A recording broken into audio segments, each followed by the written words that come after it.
Our government tries to implement various laws that strip away our rights to give birth humanely, to have access to the health service independently of the church. Much of the world's media turned its focus to Poland today, where US President Donald Trump spoke in support of the country's conservative government. We decided to examine an issue the country is grappling with that's received less attention. Poland's president has recently signed into law a bill that restricts a woman's access to contraceptives. Specifically, women in Poland now need a prescription for the so-called morning after pill. Women's rights groups are outraged. Thousands protested the proposed changes back in March, saying rape survivors will suffer the most. Public medical appointments can take weeks, and doctors are under no obligation to prescribe the pill. That's because of a conscience clause that exempts health professionals from performing services that go against their religious beliefs. Poland's abortion laws are some of the most restrictive in the European Union. It's only allowed in the case of rape, incest, or danger to the mother's health. One European parliamentarian has called Poland's laws a counter-sexual revolution. Well, we invited a representative of the Polish Catholic Church onto the show. They preferred to give us a statement where they said anything that results in the death of an embryo is illegal under the Constitution, and that the Church does not accept any form of contraception as it is incompatible with the natural law of protection of life from conception to natural death. Their team of bioethical experts emphasize that the morning after pill has a double mechanism. Both mechanisms destroy the physiological processes that allow for the proper maintenance of pregnancy or birth, and it opens the door to a significant cultural change of attitudes and interpersonal relationships. It promotes sexual freedom and the lack of responsibility for intimate relationships, trivializes human sexuality, destroys the ideal of exclusive relationships between men and women, and frees itself from responsibility for another. The Polish government also declined our invitation. But the health ministry gave us a statement which defended their position and rejected the criticism. They said changing the morning after pill to a prescription-only medicine is due to the fact that the patient's consumption of this medicinal product should be preceded by a visit to a gynecology specialist. They say thanks to the introduced regulation, the doctor will be able to assess whether the use of the drug will not adversely affect the patient's health, especially the minor. Well, to discuss this, I'm joined now from London by Peter Williams. He's the spokesperson for Catholic Voices and the executive officer for Right to Life organization. In Warsaw, we have Kamila Ferenc. She's a lawyer of the Federation for Women and Family Planning and a coordinator for the Lawyers Network. Also in Warsaw, Elżbieta Korolczuk. She's a sociologist, commentator, and women's rights activist. Thanks all of you for joining us. Kamila, if I can begin with you, you heard what the church had to say to us. You heard what the health ministry had to say to us. Tell me why you disagree with them. I cannot disagree with them because it limits women's right to choose, and in fact, it negatively influences women's health and life, private life, but also all aspects of their activity in the world. So I cannot agree with the concept of protection of life from conception to natural death, because in the Polish constitution we have given dignity to all humans, but given at the moment of birth. So what is more, we protect women due to Polish constitution, and what Polish authorities trying to do is decreasing the protection of women and their health and their right to choose. Elżbieta, tell me why you think this is a continuation of a trend that you don't like.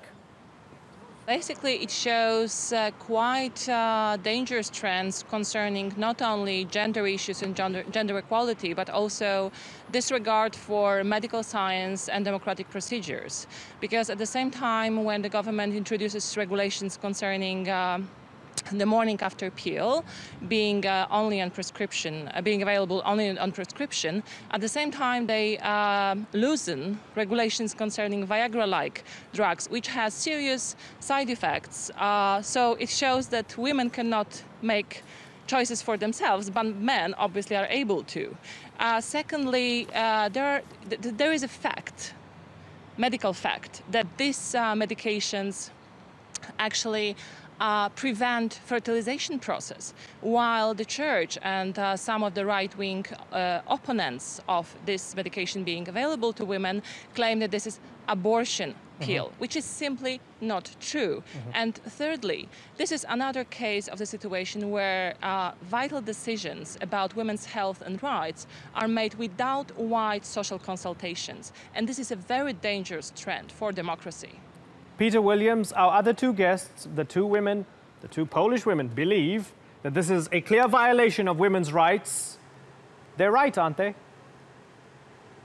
No, not at all. In fact, the action that's taken by the Polish government is very much in keeping with the human right to life. Because let's be clear about what these pills are. We're talking about pills like Levonorgestrel, which is the drug Levonorgestrel, or Ela-1, which is the drug ulipristal acetate. And what both of these are potential contraceptives. People often don't understand what that means. What it means is that the drugs prevent the already conceived unborn child from being implanted in her mother's womb. So it's deathly to the unborn child. And that's a fundamental violation of the right to life, which is a right which is within the human nature of every single human being. Every single human being from conception till natural death, which is the biological definition of a human being, has that fundamental right to life. So it doesn't override any other rights. What it does, what the morning after pill and things like that do override, however, is the fundamental right to life. And you don't have to be Catholic to see that. You don't have to be religious to see that. You just have to accept the humanity of the unborn child, the real, actual, scientifically verifiable effects of these drugs, and therefore what should follow logically from that is the expression within law of protections for the unborn child. So Peter, there is no right to abortion in international human rights law. Yeah, Peter, to you, it's clear that this is not a contraceptive, it's an abortion pill. No, I didn't say that. There's a difference between a contraceptive, a contragestive, and an abortifacient. An abortifacient is that which causes a miscarriage. A contragestive is that which does pretty much morally the same thing, but it's not the same thing physically, which is it prevents the child from being implanted in her mother's womb to begin with. So it's not an abortion pill, but it is a contragestive, and that has morally the same effect as something which causes an abortion, because it kills an unborn child. Okay. But it is also a contraceptive. It has that effect too. So we have to be very clear about our distinctions here. Fair enough. Okay, Camilla. Let's look at it from the perspective of at least 43% of Polish people, right? So an April opinion poll showed that 57% favored continued prescription-free access to the morning after pill. The 43% that said no clearly are okay with this new law. They would use some of the similar terminology that Peter did. They talk of values. They talk of a moral responsibility to protect life. Do you accept that a large chunk of Polish people think more like Peter than they do like you? I cannot agree with the terminology, because we cannot speak about a child when we are talking about embryo or fetus. It's not the same, and saying that's a child, it's against knowledge and medicine. What is more, World Health Organization says that pregnancy starts when embryo is implanted into women's uterus. So before that, when Ela-1, for example, works, we cannot speak about pregnancy, we cannot speak about abortion and such effects. And we have to remember about that we are talking about prevention from unwanted pregnancies, and if we stop women from having this emergency contraception, the abortion underground will be bigger than now, and it's always unsafe for women's life and health. And what is more, this product, this substance, which is in Ela-1, is totally safe for women, which is according to the European Medicines Agency's opinion. And I think that more of the Polish society supports having this non-prescription status of Ela-1 in Poland, but the Polish authorities they really do not listen to Polish society. Okay, and that brings me to ask Elżbieta, is the government, in your opinion, on the wrong side of history here? I think so, because the problem is, as I said, with the definition of democracy, there will be always different opinions and views and values within the society. The question is whether we will cherish this plurality, which is the basis of democracy, or whether we will introduce regulations in accordance to religious faith of the Catholic Church. And this is the problem. The problem starts when we start to introduce regulations without, as I said, wider consultations, and we do things according to the teachings of the church and not according to the modern science. Unfortunately, again in this program, there has been an opinion which is not true. LA1 is supposed to prevent the process of fertilization, and this is a fact. And unfortunately, the fact seems to not matter anymore in this discussion, and that is something that really worries me. Yeah. Peter, it's not just Elżbieta who's saying that this is not true.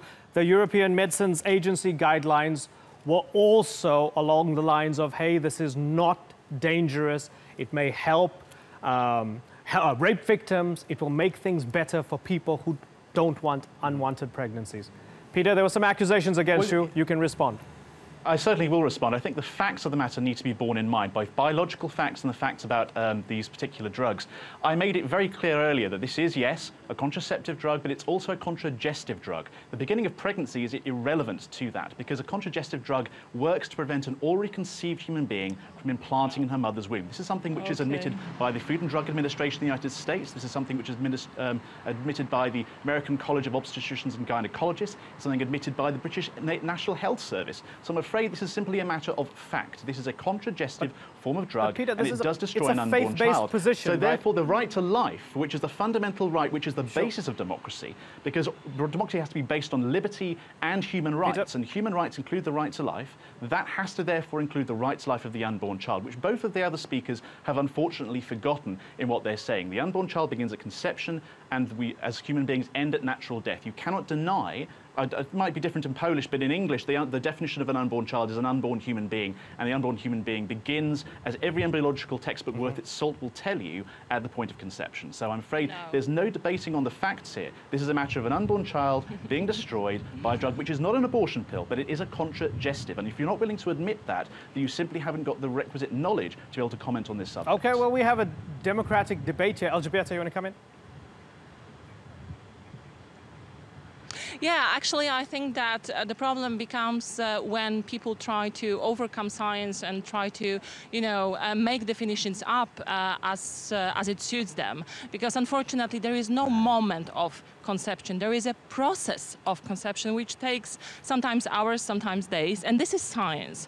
So talking about, the miraculous moment of conception is simply not being in accordance with truth. Conception, however, regardless of whether it's a process or a point, is always the beginning of the unborn child. There is a problem with, talking about the situation, talking about human rights only in the case of fetuses or fertilized eggs, and forgetting about the human rights and reproductive rights of women. This is the moment where we are really in conflict, because I think that in any case there should be regard for women's rights as human beings, as citizens, as people who can make decisions about whether or not they want to continue pregnancy or not. And for you, unfortunately, as for many opponents of abortion and reproductive rights, the rights of the fertilized eggs seem to be more important, unfortunately. But I cannot it's not about having rights that are more important. It's about having a basic right, which is fundamental, which is the right to life. And the right to life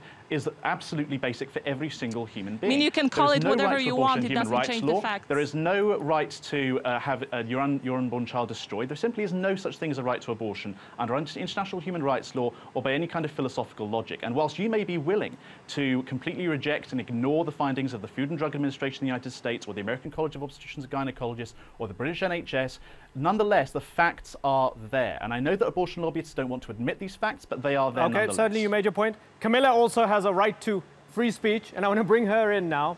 And I want to ask Camilla, moving forward, in October last year, I guess it can be considered as a success, where there was the black protest, where thousands of women went to the streets against the government's kind of blanket abortion ban. and the government then walked that back and then made a compromise, right? In March, you failed when you were protesting because this law got passed anyway. What happens next? Will you continue to fight against this morning after pill law? I think that now what we have to fight with are still attempts to make the anti-abortion law in Poland, which in fact make abortion illegal, giving only three restrictions, only three restrictive exceptions, which in fact does not work here in Poland, because doctors do not use this law. This law is not respected at all now in Poland, and we have to fight against attempts to introducing a total ban on abortion, which will be a tragic decision here in Poland. Women would die because of this new law if it will be binding in the future. So anti-abortion, emergency contraception is only one step, and they are trying to take more and more. And it doesn't help when someone like our male guest in this discussion insists on repeating some words that are artificially created by him and anti-choice organizations, which are not true. There is nothing such like unborn child. If we want to protect human lives, we have to start protecting women who are trying to get on somehow in this country, but it's getting more and more difficult right now when they cannot decide about their bodies and their health, in fact. That's a tragic situation, and we can try to mislead the public opinion by this terminology that was presented before, but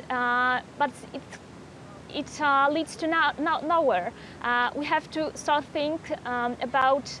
think about social costs that are in abortion underground or abortion tourism that women have to face nowadays in Poland. Okay, my final question for Elżbieta Korolczuk.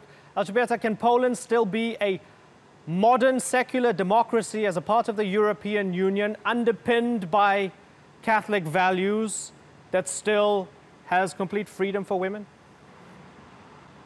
The problem is that, if you look at Catholic values, there is nowhere in the Bible a passage which says that, women should be treated as incubators. So I think that this is more about, not so much about Catholicism as a faith, but it's about the political role of the church as a political institution, which unfortunately overcomes democratic procedures such as referenda, such as public debates, such as social consultations, and try to introduce this kind of regulations through the back door by pushing the politicians to accept them, although there is a huge opposition on the part of women. It's not about saying that we're going to impose a religious viewpoint.